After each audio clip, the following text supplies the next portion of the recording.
सत्संगत्वे निस्संगत्वं निस्संगत्वे निर्मोहत्वं निर्मोहत्वे निश्चलतत्वं निश्चलतत्वे जीवन्मुक्तिः पुनरपि जननं पुनरपि मरणं पुनरपि जननी जठरे शयनम् इह संसारे बहुदुस्तारे कृपया पारे पाहि मुरा। यदा यदा हि धर्मस्य ग्लानिर्भवति भारत अभ्युत्थानमधर्मस्य तदात्मानं सृजाम्यहम्. எப்பொழுதெல்லாம் தர்மம் அழிந்து அதர்மம் தலை தூக்குகிறதோ அப்பொழுதெல்லாம் தர்மத்தை காப்பதற்காக நான் அவதரிக்கிறேன் அப்படின்னு பகவான் ஸ்ரீகிருஷ்ணர் நமக்கு பகவத்கீதையில சொல்றாரு. இப்படி இந்த பகவான் ஸ்ரீகிருஷ்ணரோட லீலைகளை நம்ம ஸ்ரீமத் பாகவதத்துல தசமஸ்கந்தம், அதாவது 10வது ஸ்கந்தத்துல நம்ம பார்த்துட்டு வரோம். அது வழியாவே பார்த்துட்டு வரோம். இப்ப இதுல பார்த்தோம், நம்ம பகவான் ஸ்ரீகிருஷ்ணன் தன்னோட அஷ்ட மகிஷிகளோட கல்யாணத்தை பத்தி பார்த்தோம். அப்புறமா கிருஷ்ணருக்கும் ருக்மிணி தேவிக்கும் பிறந்த புத்திரனான பிரத்யும்னனோட புத்திரனான அனிருத்தனோட கல்யாணம் உஷையோட நடக்கிறது. இந்த உஷை யாருன்னு பார்த்தானா, இந்த பாணன் பலியோட புத்திரரான இருக்கிற பாணனோட பொண்ணா இருக்கா இந்த உஷை. அப்போ இந்த பாணனோட பட்டணத்தை காப்பாத்துறதுக்காக பரமசிவன் வர, அதனால பரமசிவனுக்கும் ஸ்ரீகிருஷ்ணருக்கும் அங்க சண்டை நடக்கிறது அப்படின்னு பார்த்தோம் போன வாட்டி.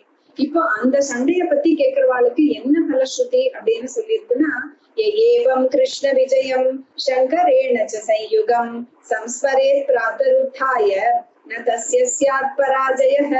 யார் இந்த பாணனின் தோல்வியை பத்தி காலையில எழுந்தவுடன் நினைக்கிறானோ அவனுக்கு எந்த காரியத்திலுமே ஜெயம்தான், தோல்வியே இல்லை அப்படின்னு சொல்லி முடியாது நம்மளோட 63வது அத்தியாயம். இப்போ 64வது அத்தியாயம் ஆரம்பிக்கிறது. ஒரு சமயம் இந்த குழந்தைகளா இருந்த பிரத்யும்னன், சாம்பன் எல்லாருமா விளையாடுறதுக்காக நந்தவனத்துக்கு போறார்கள். ரொம்ப நாளை விளையாடினோடனே ரொம்ப தாகம் எடுக்கிறது. அதனால அங்க இருக்கிற ஒரு கிணற்றுக்கு போய் பார்த்தானா அங்க தண்ணியே இல்லையாம். அதை தவிர ஒரு விசித்திரமான ஒரு பிராணி இருக்கான். அந்த பிராணியை பார்த்த உடனே இவாளுக்கு ரொம்ப தயை வந்து அதை வெளியில தூக்கி விடலாம் அப்படின்னு முயற்சி பண்றான். ஆனா அவளால முடியவே இல்லையா. அது எப்படி இருந்தது அந்த பிராணி அப்படின்னா, கிருகலாசம் கிரிநிபம் வீக்ஷ்ய விஸ்மித மானசாஹ தஸ்ய சோத்தரணே யத்னம் சக்ருஸ்தே கிருபயான்விதாஹ.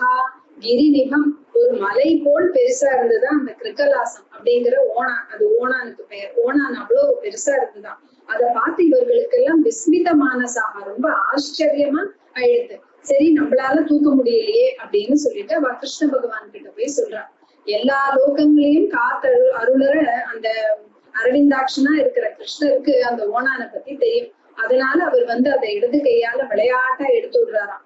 ச உத்தம ஸ்லோக கராபிமிருஷ்டஹா விஹாய சத்ய கிருகலாசரூபம் சந்தப்த சாமீகர சாருவர்ணஹா ஸ்வர்கத்புதாலங்கரணாம்பரஸ்ருக்கு.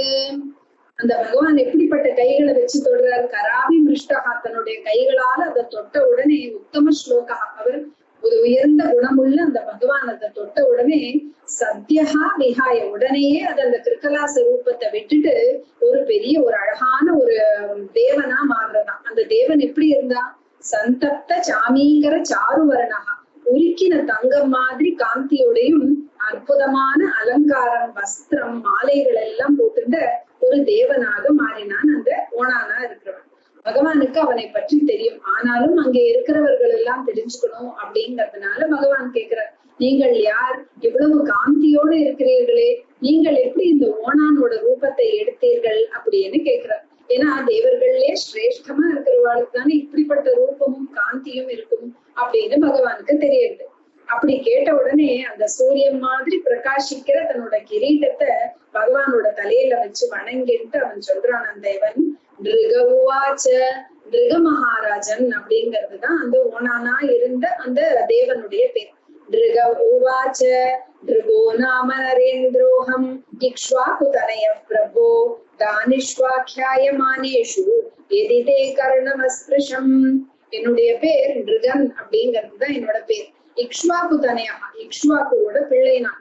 நீங்கள் இந்த தானம் செய்கிறவர்களை எல்லாம் பற்றி கேட்கும் போது என்னுடைய பெயரையும் நீங்கள் அறிந்திருப்பீர்கள். ஏன்னா நான் எல்லாத்தையும் நிறைய தானங்கள் எல்லாம் செய்திருக்கிறேன். நீங்கள் எப்படிப்பட்டவர்கள் அப்படின்னா எல்லா பூதங்களுக்கும் சாட்சியா இருக்கிறதே அந்த பகவான் ஸ்ரீகிருஷ்ணர் தான். அதனால அவரோட உத்தரவு இல்லாம எதுவுமே நடக்காது. அதனால உங்களுக்கு என்னை பற்றி தெரிந்திருக்குமே அப்படின்னு சொல்றார் அந்த மிருக மகாராஜா.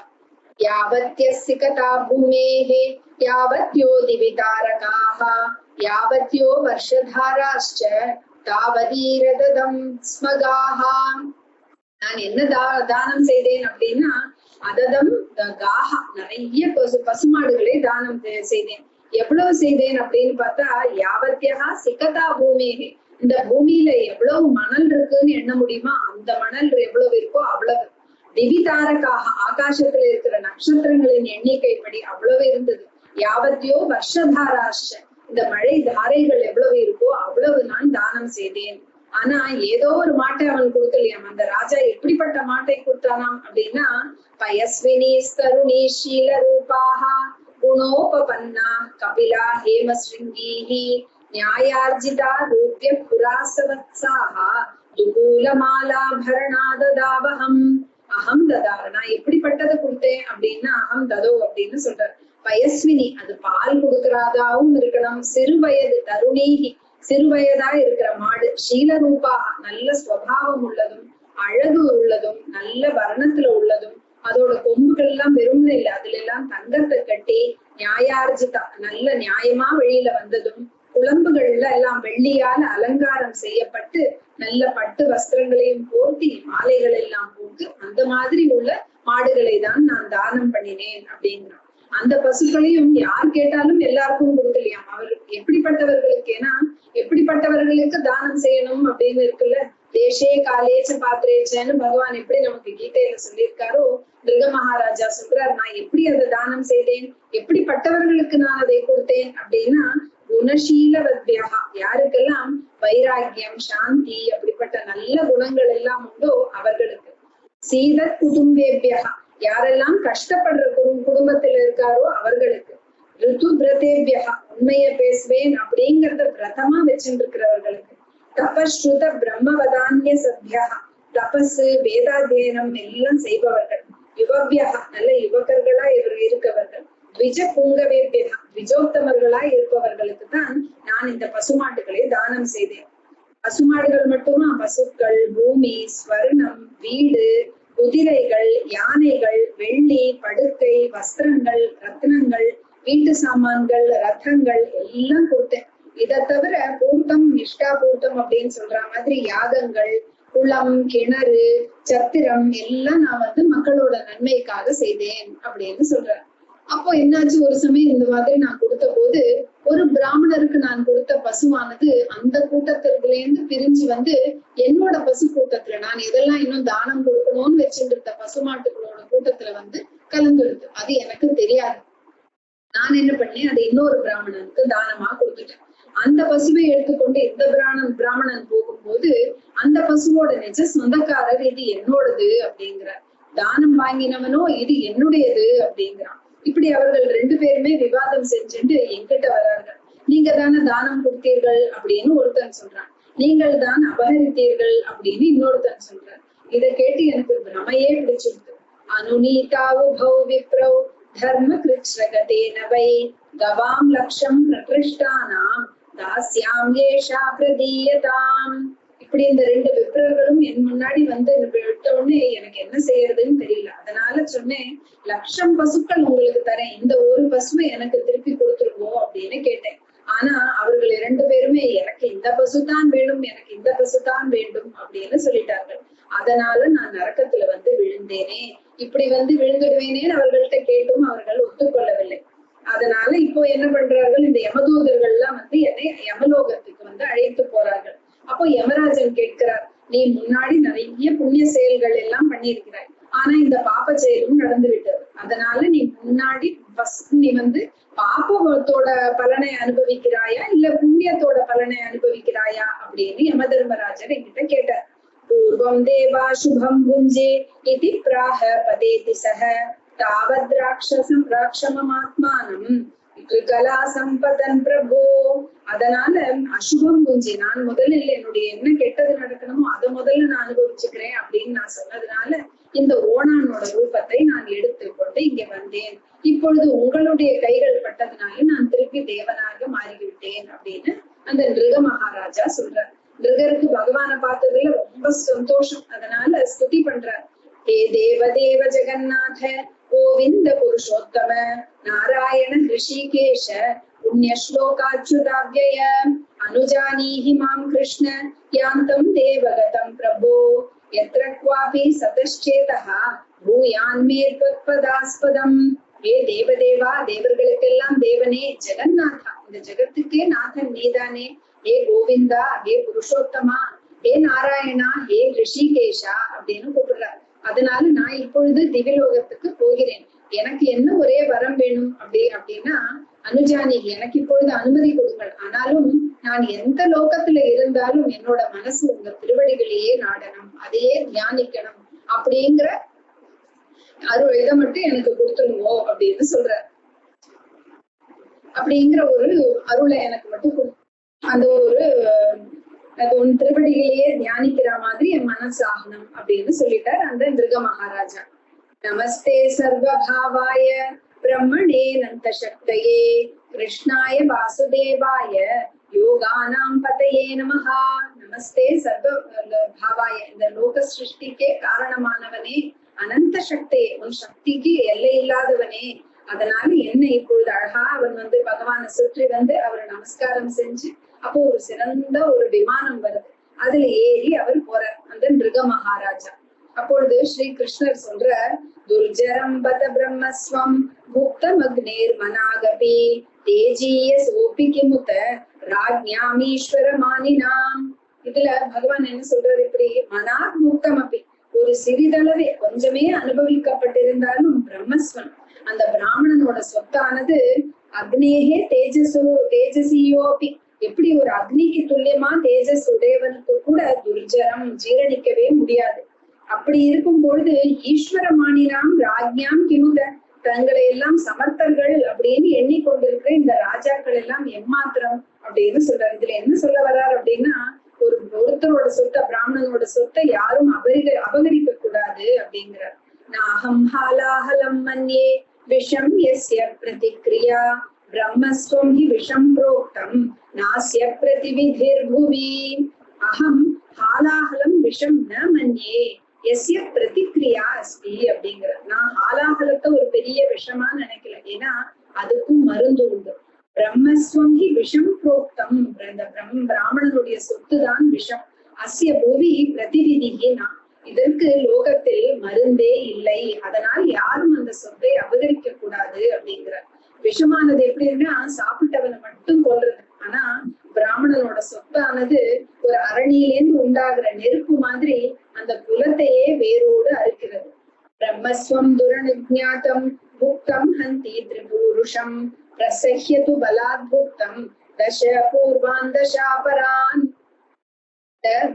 துரனுஜாத்தம், இப்ப நிருக மகாராஜா தெரியாம செஞ்ச தப்பு. துரனுஜாத்தம், தெரியாமல் அவன் அனுபவித்தால் அது என்ன பண்ணுறது அப்படின்னா திரிபூருஷம், தன்னை யார் ஒருத்தன் அப்படி அனுபவித்தானோ தன்னையும் தன்னுடைய புத்திரனையும் பௌத்திரனையும் அது அழிக்கிறதாம். ஆனா பலாத்காரமாக அபகரித்தாலோ அப்ப என்ன ஆகுது, தசபூர்வான் தசாபரான், தன் பிதா முதல்ல முந்தின 10 ஜென்மங்களையும் தன் புத்திரன் முதல் தனக்கு பிறக்க போக 10 ஜென்மங்களையும் அது கொல்கிறது அப்படின்னு பகவான் சொல்றார். அப்படி யார் ஒருத்தன் சொத்தை அபகரிக்கிறானோ அவன் கும்பி பாக்கம் அப்படிங்கிற நரகத்துல விழுந்து அமேத்தியத்துல புகுவாகிறான், மறுபிறப்பில மிக பயங்கரமான சர்ப்பங்கள் ஆகிறான். அதனால் அப்படிப்பட்ட பிராமண சொத்து நமக்கு வேண்டவே வேண்டாம் அப்படிங்கிற. விப்ரம் கிருதாக சமபினைவ திருஷ்யத மாமகாஹ நந்தம் பகுஷபந்தம் வா நமஸ்குருத நித்யஷஹா. ஏ மாமகாஹா அப்படின்னு பகவான் கிருஷ்ணர் தனக்கு சேர்ந்தவர்களுக்கு நமக்கெல்லாம் சேர்த்து அவர் ஒரு பாடம் சொல்றதுக்காக இதை நடத்துறார். மாமகாஹா, என்னை சேர்ந்தவர்களே, விப்ரம் கிருதாகசமபி, அவன் தப்பே செய்திருந்தாலும் அந்த விப்ரனானவன் நயேவ துஷ்யத்தை, அவனுக்கு துரோகம் செய்யக்கூடாது, யாரும் அவனுக்கு துரோகம் செய்யக்கூடாது. கிரந்தம், உங்களை அவன் ஹிம்சிக்கிறவனா இருந்தாலும் பகுஷபந்தம்பா ரொம்ப நிந்தித்தாலும் கூட நித்தியஷகா நமஸ்குரு எப்பொழுதும் மரியாதை கொடுங்கள் அப்படின்னு சொல்றார். ஏன்னா பிராமணரோட சொத்து அபகரிக்கப்பட்டதுனால அது தெரியாம இருந்தாலும் அந்த மிருக மகாராஜா மாதிரி அவனை எப்படி கீழே தள்ளி விடுறதோ அது மாதிரி ஆயிடும் அப்படின்னு துவாரகா ஜனங்களுக்கு உபதேசம் செய்யறார் பகவான். எப்படி பகவத்கீதையில அர்ஜுனனை நிமித்தமா வச்சு பகவான் உபதேசம் செய்தாரோ அது போல மிருக மகாராஜாவை நிமித்தமா வச்சு துவாரகாவாசிகளுக்கு உபதேசிக்கிறார். இப்படி 64வது அத்தியாயம் முடியுது. 65வது அத்தியாயம் முழுக்க பலராமரானவர் கோகுலம் போறதை பத்தி விவரிக்கிறது. அவரை பார்த்து கோபர்களுக்கும் கோபியர்களுக்கும் ரொம்ப சந்தோஷம். ரொம்ப நாள் ஆச்சு கிருஷ்ணரையும் பலராமனையும் பார்த்து அங்கிருந்த ஜனங்களுக்கு. அதனால பலராமர் வந்த உடனே தன்னோட அம்மா அப்பாவான இருந்த அவர்களுக்கும் ரொம்ப சந்தோஷம். யசோதைக்கும் சந்தோஷம், அந்த கோபர் ரோஹிணி எல்லாருக்கும் ரொம்ப சந்தோஷம். பலராமரும் எல்லாருக்கும் நமஸ்காரம் செய்யறார். தன்னோட வயசுல மூத்தவரா இருக்கிறவர்களுக்கு நமஸ்காரம் செய்யறார். சிறியவர்களால வணங்கப்படுறார். தன் வயதிற்கு உகந்தவர்களோட சிரிக்கிறார். கைகளை எல்லாம் அவர்களுக்கு கொடுக்கிறார். அப்படியே ரொம்ப சந்தோஷமா நடக்கிறது. கோபியர்களுக்கு எல்லாம் ரொம்ப சந்தோஷம். ஆனாலும் அவர்களுக்கு கிருஷ்ணன் வரலையே, அவரை பார்க்க முடியலையே அப்படின்னு ரொம்ப வருத்தம். கச்சித் ஸ்மரதி பாபந்தூன் பிதரம் மாதரம் சசக அப்யசௌ மாதரம் திருஷ்டும் சகிருதப்யாகமிஷ்யதி அபிவா ஸ்மரதே ஸ்மாகம் அனுசேவாம் மகாபுஜக. கோபியர்கள் எல்லாம் கேட்கிறார், அந்த கிருஷ்ணனுக்கு பந்துக்களையாவது இல்லை அவனுடைய அம்மா அப்பாவையாவது நினைக்கிறாரா? அம்மாவை பார்க்கணும்னு ஒரு தடவையாவது வருவாரா அப்படிங்கிறார். அனுசேவாம் நாங்கள்லாம் அவருக்கு செஞ்ச பணிவிடைகளை எல்லாம் நினைக்கிறாரா அப்படின்னு ரொம்ப ஆதங்கத்தோட கேட்டுக்கிறார் கோபியர்கள். பலராமரும் ரொம்ப சந்தோஷமா அங்க நாட்களை கழிக்கிறார். மது மாதவம் அப்படின்னு சொல்ற சித்திரை வைகாசி அந்த 2 மாசங்களும் கோகுலத்திலேயே தங்கி இருக்கார். அங்க ஒரு நாள் அவர் ஜலக்கிரீடை பண்றதுக்காக யமுனை நதியை இந்த பக்கம் வரத்துக்கு அழைச்ச போது அது வரலையாம். அதனால அவர் நதியை கோபத்தோட தன் கலைப்பை நுனியால பிடிச்சு இழுக்கிறாராம். ஆஹா என்ன ஆச்சரியம் அப்படின்னு பாக்குறா. யமுனை அப்படியே ஓடி வருதான். இத பார்த்து பயந்த யமுனையை அவர் திருவடிகளில் வந்து விழறான். ராம ராம மகாபாகோ ந ஜானே தவ விக்ரமம் யஸ்யைகாம்சேன வித்ருதா ஜெகதி ஜெகதப்பதே. ஹரே ராம மகாபாகோ பெருந்தோள் உடையவனே, உன்னுடைய விக்ரமத்தை பத்தி தெரியாம போச்சு எனக்கு. உன்னுடைய ஒரு அம்சத்தினால இந்த லோகமே தெரிக்கப்பட்டிருக்கிறதே, என்னை மன்னித்து விடு அப்படிங்கிறார். இப்படி யமுனை பிரார்த்தித்ததால பகவான் பலராமரும் அவரை விட்டு விடுறார். இப்படி பகவான் பலராமனானவர் கோகுலத்துல 2 மாசங்கள் இருக்கார். அந்த 2 மாசம் எப்படி போறதாம், ஒரு ராத்திரி போல போயிடுறதா அங்க இருக்கிற ஜனங்களுக்கு. அப்படின்னு நம்மளோட 65வது அத்தியாயம் முடியாது. 66வது அத்தியாயம் ஆரம்பிக்கிறது. ஸ்ரீ சுகர் சொல்றார், பலராமர் கோகுலத்துக்கு போயிருக்கார், கிருஷ்ணர் மட்டும்தான் துவாரகையில இருக்கார். அப்போ கருஷாதிபதி கருஷ தேசத்து மன்னனான பௌண்டரகன்கிறவன் அவன் என்ன சொல்றான், வாசுதேவா அகம் அகம் வாசுதேவா, நான் தான் வாசுதேவன் அப்படின்னு ஸ்ரீகிருஷ்ணருக்கு ஒரு தூது அனுப்புறான் அந்த பௌண்டரக ராஜா. எப்படி இந்த சிறுவர்கள் எல்லாம் விளையாடும் போது ஒருத்தனை ராஜா அப்படின்னு கற்பனை செய்துக்கிறான், அது போல பௌண்டரகனும் என்ன பண்றான், நான் தான் வாசுதேவன் நான் தான் கிருஷ்ணன் அப்படின்னு நினைச்சுட்டு மந்த புத்தி அவனுக்கு. அதனால அவன் யாருக்கும் தெரிந்து கொள்ள முடியாத மகிமையுடைய ஸ்ரீகிருஷ்ணருக்கே அவன் தூது அனுப்புறான். சுதர்மா அப்படிங்கிற அந்த ராஜசபையில உட்கார்ந்து இருந்த சர்வேஸ்வரனான ஸ்ரீ கிருஷ்ணர் கிட்ட அந்த பௌண்டரக ராஜாவோட சந்தேஷத்தை எடுத்துட்டு அந்த தூதுவன் வரான். வாசுதேவோதரி அவதீர்ணோகம் ஏக ஏவன சாபரஹ பூதானாம் அனுகம்பார்த்தம் துவம் துமித்யாபிதாம் த்யஜ அப்படின்னு பௌண்டரகன் சொல்றான். எல்லா பிராணிகளையும் அனுகிரகம் செய்வதற்காக வாசுதேவனாக நான் ஒருத்தன் தான் அவதாரம் செய்திருக்கேன் அப்படின்னு அந்த பௌண்டரகன் நினைச்சுக்கிறான். நான் தான் வாசுதேவன், நீ ஆனா என்ன பண்ற, வித்யாபிதாம் தேஜ, நீ உனக்கு வைத்திருக்கிற இந்த பொய் பெயரை நீ விட்டு விடு. நீ உன்னோட அந்த பேர் வாசுதேவன் எல்லார்கிட்டையும் சொல்லிக்காது. அதனால என்னுடைய சங்கு சக்கரம் அதையெல்லாம் கொடுத்துட்டு என்கிட்டயே சரணடைந்து விடு அப்படின்னு பௌண்டரகன் சொல்றான். இல்லாட்டி என்ன பண்ணுவேன்னா என் கூட வந்து நீ சண்டை போடு அப்படிங்கிறான். இப்படி இந்த அல்ப புத்தியோட பௌண்டரகனோட இந்த கற்பொழிச்சியை கேட்டு அந்த சபையில இருந்த இந்த உக்ரசேன மகாராஜா மிச்ச எல்லாரும் ரொம்ப சத்தமா சிரிக்கிறார்களாம். என்னடா இது, இப்படி போய் ஒருத்தன் அனுப்புறானே தூது அப்படின்னு. அப்போ அந்த ஸ்ரீகிருஷ்ணன் அந்த தூதுவன் கிட்ட சொல்றார், எந்த வாயால நீ தற்புகழ்ச்சி செய்துக்கிறியோ அந்த வாயை மூடிக்கொண்டு என்னால நீ கொல்லப்பட போறாய் பாரு. ஏன்னா கழுகுகளுக்கும் பறவைகளுக்கும் நாய்களுக்கும் நீ உணவாக போகிறாய் அப்படின்னு அந்த தூதுவன் கிட்ட சொல்லி அனுப்புறார். இத அந்த தூதுவனும் பௌண்டரகன் கிட்ட போய் சொல்றான். அந்த மகாரதன், அவன் பவுண்டரகனும் பெரிய வீரன் தான், மகாரதனான அந்த பவுண்டரகன் அதனால 2 அக்ஷௌகினி படையை எடுத்துட்டு வரான். பகவான் ஸ்ரீகிருஷ்ணரும் தேரில ஏறிட்டு காசிப்பட்டினம் கிட்ட போறார். இந்த காஷி ராஜாவும் பார்த்தானா பவுண்டரகனோட நண்பனா இருக்கார். அதனால அவனும் சண்டைக்கு வரான் ஸ்ரீகிருஷ்ணரோட.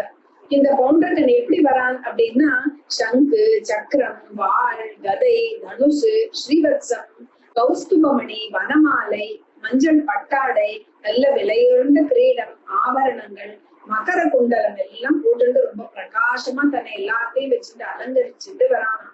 அத பார்த்தா எப்படி இருந்தது அப்படின்னா, திருஷ்வா தமாத்மனஸ்துல்ய வேஷம் கிருத்ரிமமாஸ்திதம் யதா நடம் நிரங்ககதம் விஜஹாசபிருஷம் ஹரிஹி. எப்படி ஒரு நாடக மேடையில வேஷம் போட்டுட்டு இருக்கிறவன் எல்லாத்தையும் அணிஞ்சுட்டு வரானோ, அவன் ஒரு நடிகன் மாதிரியே தன்னை எல்லா வேஷத்துக்கு கிருஷ்ணர் மாதிரி தான் இருப்போம் அப்படின்னு அவனே நினைச்சுட்டு எல்லா அடையாளங்களையும் போட்டுட்டு வரத பார்த்து விஜஹாச பிருஷம் ஹரிஹி, நல்ல சத்தமா சிரிக்கிறாராம் ஸ்ரீகிருஷ்ணர். அப்போது அங்க எல்லா எதிரிகளும் அவருக்கு கூட சேர்ந்துட்டு அவரோட ரொம்ப சண்டை போடுறாரு, கிருஷ்ணரோட சண்டை போடுகிறாரு. பவுண்டரகனோட நண்பனான காஷி ராஜாவும் தன்னுடைய 3 அக்ஷௌகினி படையோட வந்தார். ஆனால் பகவான் கிருஷ்ணர் கிட்ட எவ்வளவு அக்ஷௌகினி படை வந்தால்தான் என்ன, அவரை ஜெயிக்க முடியுமா என்ன? தன்னோட சக்கரத்தினால அவர் எல்லா சேனைகளையும் அடிச்சு விரட்டுறார். இந்திரனோட வஜ்ராயுதத்தினால இந்த மலை சிகரங்கள் எல்லாம் எப்படி அருந்ததோ அந்த மாதிரி இந்த அவரோட பகவான் ஸ்ரீகிருஷ்ணரோட சக்கராயுதத்தினால பவுண்டரகன் காஷி ராஜாவோட தலைகள் எல்லாம் அறுத்து எரிந்தார் பகவான். இப்படி காஷி ராஜா கொல்லப்பட்டதுனால அவனோட அந்த காஷி ராஜாவோட தலையை பார்த்துட்டு அவனோட புத்திரனான சுதக்ஷிணன் அப்படிங்கிறவனுக்கு ரொம்ப கோபம் வந்துடுறது. ஆஹா, என்னோட அப்பாவை யார் இப்படி எல்லாம் கொன்னது அப்படின்னு அப்பாவுக்கு செய்ய வேண்டிய ஈமக்கிரைகள் எல்லாம் செஞ்சுட்டு தன் அப்பாவை கொன்றவனை நானும் கொள்வேன் அப்படின்னு சபதம் செய்யறான். அதனால என்ன பண்றான், ஏகாகிர ஸ்ரத்தையோட சர்வஜனா இருக்கிற பரமசிவனை நோக்கி தவம் செய்யறான் இந்த சுதக்ஷிணன்கிற காஷி ராஜாவோட பையன். அதனால அவரும் பகவான் பரமசிவனும் ரொம்ப சீக்கிரம் ஆசுதோஷியா இருக்கிறதுனால சந்தோஷம் அடைந்து உனக்கு என்ன வரம் வேணுமோ கொடுக்குறான். ஆனா அவன் என்ன கேட்டுக்கிறான், அந்த சுதக்ஷணன் தன் அப்பாவை கொல்லறதுக்கு உபாயத்தை தான் கேட்டுக்கிறான். வரமா ஒரு எப்படி கொல்லறது அப்படின்னு ஒரு உபாயத்தை கேட்டு தெரிஞ்சுக்கிறான். அப்போ காஷிக்கு என்ன பேர் அப்படின்னு பார்த்தோம்னா அபிமுக்த ஸ்தலம் அப்படின்னு ஒரு பேர் இருக்கு. முன்னாடி பரமசிவனானவர் பிரம்மதேவரோட 5வது தலையை அறுத்ததுனால அவருக்கு இந்த பிரம்மஹத்தி தோஷம் வந்துள்ளது. அதனால அந்த கபாலம் அவரோட கைகள்லயே தங்கிடுறது. அப்புறம் அவர் பத்ரிகாசிரமத்துல போயிட்டு நாராயண ரிஷியோட இதனால காஷிக்கு வந்ததுக்கு அப்புறமா தான் அவருக்கு அந்த கையில இருந்த கபாலம் விழறது. அதனால இவருக்கு அபிமுக்தர் அப்படிங்கிற பேரும், காஷி கஷேத்திரத்துக்கு அபிமுக்த ஸ்தலம் அப்படின்னு பேர் இருக்கு. அப்போ இந்த சுதக்ஷணன் என்ன பண்றான், பகவான் ஸ்ரீகிருஷ்ணர் மேல ஆபிச்சார பிரயோகம் பண்ணணும் அப்படின்னு பெரிய ஹோமத்தை செய்ய ஆரம்பிக்கிறான். அந்த ஹோமகுண்டத்துல இருந்து பெரிய தீயானது வருது. எப்படிப்பட்டது அப்படின்னா, ரொம்ப பயங்கரமான சிவந்த இந்த தாமிர கலர்ல இருக்கிற தலைமுடியும் மீசையும் தாடியும்னு இருந்துட்டு நெருப்பையே கக்கிந்து இருக்கிற கண்களோட வெற்றிப்பற்கள், பயங்கரமான தடி போல இருக்கிற 2 புருவங்கள், பயங்கரமான முகத்தோட இடுப்புல வஸ்திரம் இல்லாமல் கொழுந்து விட்டெறிந்து கொண்டிருக்கிற சரீரத்தோட அக்னி பகவான் கிளம்புறார். அந்த அக்னி பகவானோட பனைமரம் போல நீல கால்கள், பெரிய பெரிய கால்களா அதுக்கு. அந்த கால்கள்னால பூமியே நடுங்க செய்யற பூதகணங்களும் கூட சூழ்ந்துட்டு வருதான். எல்லா திக்குகளையும் எரிச்சுண்டு துவாரகைக்கு போறது அந்த ஆபிச்சார அக்னி. தமாபிச்சார தஹனம் ஆயாந்தம் துவாரகௌகசஹா விலோக்ய தத்ர சுசர்வே வனதாஹே மிருகாயதா துவாரகௌகசஹா சர்வே. இந்த துவாரகவாசிகள் எல்லாரும் பாக்குறான். ஆயாந்தம் தம் ஆபிச்சார தகனம், அந்த அக்னி, ஐயோ இப்படி ஒரு ஆபிச்சார அக்னி வருதே, அது பார்த்துட்டு விலோக்கே எப்படி பண்றான்னா வனதாகே மிருகாயதா, இந்த ஒரு பெரிய காட்டு தீ வந்ததுன்னா அங்க இருக்கிற மான்களோ இந்த மற்ற மிருகங்களோ எப்படி பயந்து நடுங்குமோ அந்த மாதிரி பயப்படுறாங்க எல்லாரும். ஹே திரிலோகேஷா, ஹே கிருஷ்ணா, திராகி திராகி, எங்களை காப்பாற்று காப்பாற்று அப்படின்னு கத்துறான். ஸ்ருத்வா தஜ்ஜன வைக்லவ்யம் திருஷ்டுவா ஸ்வானாம் ச சாத்வசம் சரண்ய சம்பிரஹஸ்யாக மா பைஷ்டேத்ய விதாஸ்மியஹம். இந்த ரட்சகனான ஸ்ரீகிருஷ்ணர் அந்த ஜனங்களோட ஆரவாரத்தை கேட்டு தன்னை சேர்ந்தவர்கள் இப்படி துக்கத்துல அவதிப்படுறாளே அப்படின்னு பார்த்து சிரிக்கிறாராம். பயப்படாதீர்கள், ஏன் பயப்படாதீர்கள், நான் காப்பாற்றுகிறேன் அப்படின்னு சொல்றார். ஏன்னா பகவான் கிருஷ்ணருக்கு தெரியறது இது மகேஸ்வரனுடைய செயல்தான் அப்படின்னு தெரிஞ்சுட்டு தன்னோட திவ்யமான சக்கரத்தை ஏவுறார். அந்த சக்கரம் என்ன பண்ணுறது அப்படின்னா, தத் சூரிய கோட்டி பிரதிமம் சுதர்ஷனம் ஜாஜ்வல்யமானம் பிரளயானல பிரபம் ஸ்வதேஜசா கம் கபுபோதரோதசி சக்ரம் முகுந்தாஸ்திரம் அதாக்னிமார்தயதே.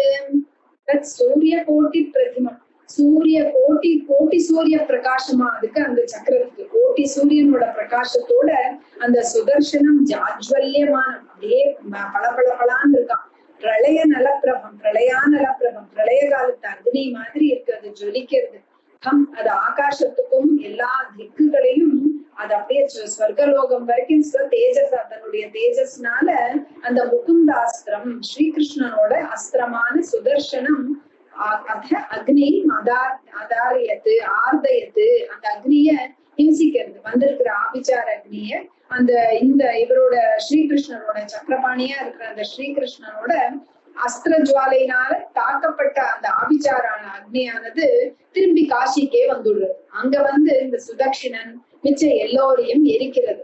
அதற்கு பின்னாடியே வருது இந்த சுதர்ஷன சக்கரம். அது வந்து அங்க இருக்கிற கோபுரங்கள் மாளிகைகள் எல்லாத்தையும் சேர்த்து காசி பட்டணத்தையே புசிக்கிறதாம். தத்வாவாராணசீம் சர்வா விஷ்ணோச்சக்ரம் சுதர்சனம் பூய பார்ஷ்வம் உபாதிஷ்டது கிருஷ்ணஸ்ய கிளிஷ்ட கர்மணஹா. அப்படி சுதர்சனம் அப்படிங்கிற விஷ்ணுவோட சக்கரமானது வாரணாசியே எரிச்சுட்டு எந்த சிரமமும் இல்லாம ஸ்ரீகிருஷ்ணன் கிட்டேயே வந்து நிக்கிறது அப்படிங்கிறார். இதுக்கு பலஸ்ருதியா ஸ்ரீ சுகர் சொல்றார், ஏதத் ஸ்ராவயேன் மத்யஹா உத்தம ஸ்லோக விக்ரமம் சமாஹிதோ வா ஸ்ருணுயாத் சர்வ பாபை பிரமுச்யதே. எந்த மனிதன் இந்த புண்ணிய கீர்த்தியோட பகவானோட பராக்கிரமத்தை கேட்க செய்தாலும், ஒருத்தர் சொல்லி கேட்டாலும் இல்ல ஸ்ரத்தையோட அவனே சொன்னாலும் அவன் சர்வ பாபைஹி பிரமுச்யதே, எல்லா விதமான பாபங்களிலிருந்தும் அவன் விடுபடுகிறான் அப்படின்னு இதுக்கு சொல்றார். இப்படி 66வது அத்தியாயம் முடிகிறது. 67வது அத்தியாயம் ஆரம்பிக்கிறது. பரீட்சித் மகாராஜா கேட்டு இருக்காரு இல்லையா, அவர் கேட்கிறார் ஸ்ரீ சுகர் கிட்ட, பூயோஹம் ஸ்ரோத்தும் இச்சாமி ராமஸ்ய அத்புத கர்மணஹ அனந்தஸ்ய பிரமேயஸ்ய யதன்யத் கிருதவான் பிரபுஹோ. ஸ்ரோத்தும் இச்சாமி, அவர் ரொம்ப ஆசையா கேட்கிறார். இந்த கிருஷ்ண கதையை கேட்கும் போது போரும் அப்படின்னு சொல்றதுக்கு மனசே வரலையா, நமக்கும் வரல அவருக்கும் வரல. அதனால பூயஹா அகம் ஸ்ரோத்தும் இச்சாமி, திரும்பி நான் கேட்க ஆசைப்படுறேன். ராமஸ்ய அத்புத கர்மணஹா, ஆச்சரியமான கர்மாக்களை எல்லாம் செய்கிற இந்த ராமன் பலராமனுடைய கர்மாக்களை பற்றி சொல்லணுமே. அவர் எப்படிப்பட்டவர்? அனந்தஹா அப்பிரமேயஹா, அழிவில்லாதவர். அப்பிரமேயஹா, அவரை பற்றி அளவிடவே முடியாதவர். அவருடையது வேற ஏதாவது இருந்தா எனக்கு சொல்லுங்களேன் அப்படின்னு கேட்டுக்கிறார். ஸ்ரீ சுக உவாச்ச நரகஸ்ய சகா கஷ்டித் விவிதோ நாம வானரஹா சுக்ரீவ சச்சிவ வீரியவான். நரகஸ்ய, நரகாசுரன் இருந்தான் இல்லையா, அவனுடைய சகா, அவனுடைய நண்பனா இருக்கிறவன் வானரஹா, ஒரு குரங்கானது. விவிதா அப்படின்னு ஒரு வானரம். அது யாருன்னு பார்த்தா சுக்ரீவனுடைய மந்திரியான மைந்தனுடைய பிராதா, அவருடைய கூட பிறந்தவனா இருக்கிற அந்த விவிதன். அவனும் வீரியவான் பராக்கிரமசாலியா இருக்கான். அந்த வானரன் என்ன பண்றான், தன் நண்பன் நரகாசுரன் இப்படி செத்து போயிட்டானே, இப்படி சாகறதுக்கு காரணமா இருந்தவன நம்மளும் ஏதாவது செய்யணும்னு அந்த ராஜ்யத்துக்கு எல்லாம் நிறைய கெடுதல் பண்றான். என்ன செய்யறான் அப்படின்னு பார்த்தா தீயெல்லாம் முன்றான், அங்கங்கே மலைகளை எல்லாம் பெயர்த்து அதை வச்சு அந்த தேசங்களை எல்லாம் பொடி பொடியா செய்யறான். தன் நண்பனை கொன்ற ஸ்ரீகிருஷ்ணன் எங்கே இருக்கானோ அந்த துவாரகைக்கு பக்கத்துல இருக்கிற ஆனர்த்த தேசத்தை எடுத்து பொடி பொடியா ஆக்கிடுறான். அவனுக்கும் ரொம்ப பலம் வாய்ந்தவன், ஆயிரக்கணக்கான யானைகளோட பலம் அவனுக்கு. அதனால சமுத்திரத்தோட நடுவுல போய் நின்னுட்டு தன்னோட 2 கைகள்னால அந்த சமுத்திர ஜலத்தை எடுத்து வாரி வாரி இறைக்கிறான். அதனால சமுத்திர கரையில் இருந்த தேசங்கள் எல்லாம் மூழ்கிறது. பெரிய பெரிய முனிவர்கள் எல்லாம் செய்யற யாகங்களை எல்லாம் நாசம் செய்யறான். ஆசிரமத்துல அவன் தங்கி இருக்கிறத எல்லாம் துவம்சம் செய்யறான். அவன் அங்கே வசிக்கிற ஆண்கள் பெண்கள் எல்லோரோட குகை மலை அவ எல்லாரையும் எடுத்துட்டு போய் என்ன பண்றான்னா, இந்த குகையிலையும் மலை செறிவிலையும் எடுத்துட்டு போய் சொருகி வச்சுடுறான். வச்சுட்டு அதை வந்து பாறைகளால மூடி ஹிம்சை செய்யறான் அவன். அப்படி அவன் அந்த ரைவதம் அப்படிங்கிற மலை கிட்ட வரான். அங்க பார்த்தா யாரு இருக்கான்னு, அங்க காந்தியோட மதம் பிடித்த யானை மாதிரி பலராமன் இருக்கிறத பாக்குறான். இவனும் துஷ்டமான அவன் தன்னோட எண்ணத்தை வச்சுட்டு இவருக்கு தன்னை காமிச்சுக்கணும் அப்படின்னு இந்த குரங்குக்கே உரிய கிளகலா அப்படின்னு சத்தம் போட்டுட்டு அவர்கிட்ட வரான். அதை பார்த்த பலராமர்னு தன்னோட அங்க சுத்தி நிறைய பெண்களோட இருக்காராம்.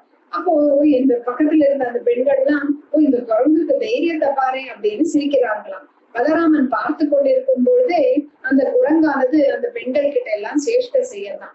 அதனால அவள் எல்லாம் அவமானம் பெறப்படுத்துறதான். அதனால பலராமனுக்கு பயங்கரமா கோபம் வருதான். அப்புறம் அவருக்கும் விவிதனுக்கும் பயங்கரமான சண்டை நடக்கிறது. பலராமனானவர் தன்னுடைய உலக்கை சுனந்தம் அப்படிங்கிற உலக்கையுடையும் கலப்பையையும் எடுத்து சண்டை போடுறார். இந்த விவிதன் என்ன பண்றான், மரத்தை எல்லாம் பிடுங்கி சண்டை போடுறான்.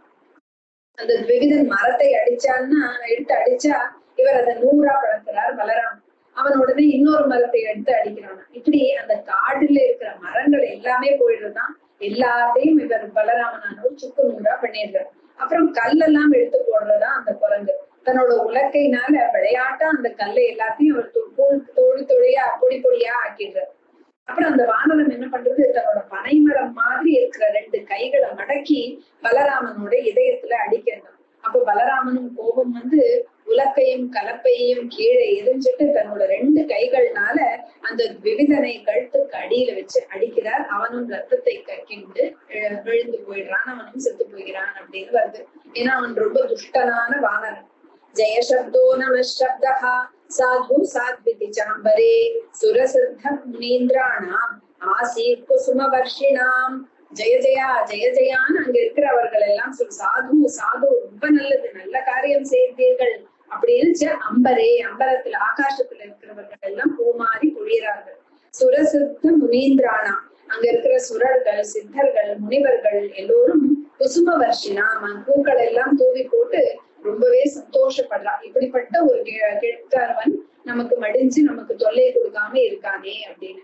இப்படி 67வது அத்தியாயம் முடியறது. அடுத்தது 68வது. ஹரே ராம ராம ராம ஹரே ஹரே ஹரே கிருஷ்ண கிருஷ்ண கிருஷ்ண ஹரே ஹரே. ஸ்ரீ குருப்யோ நமஹ.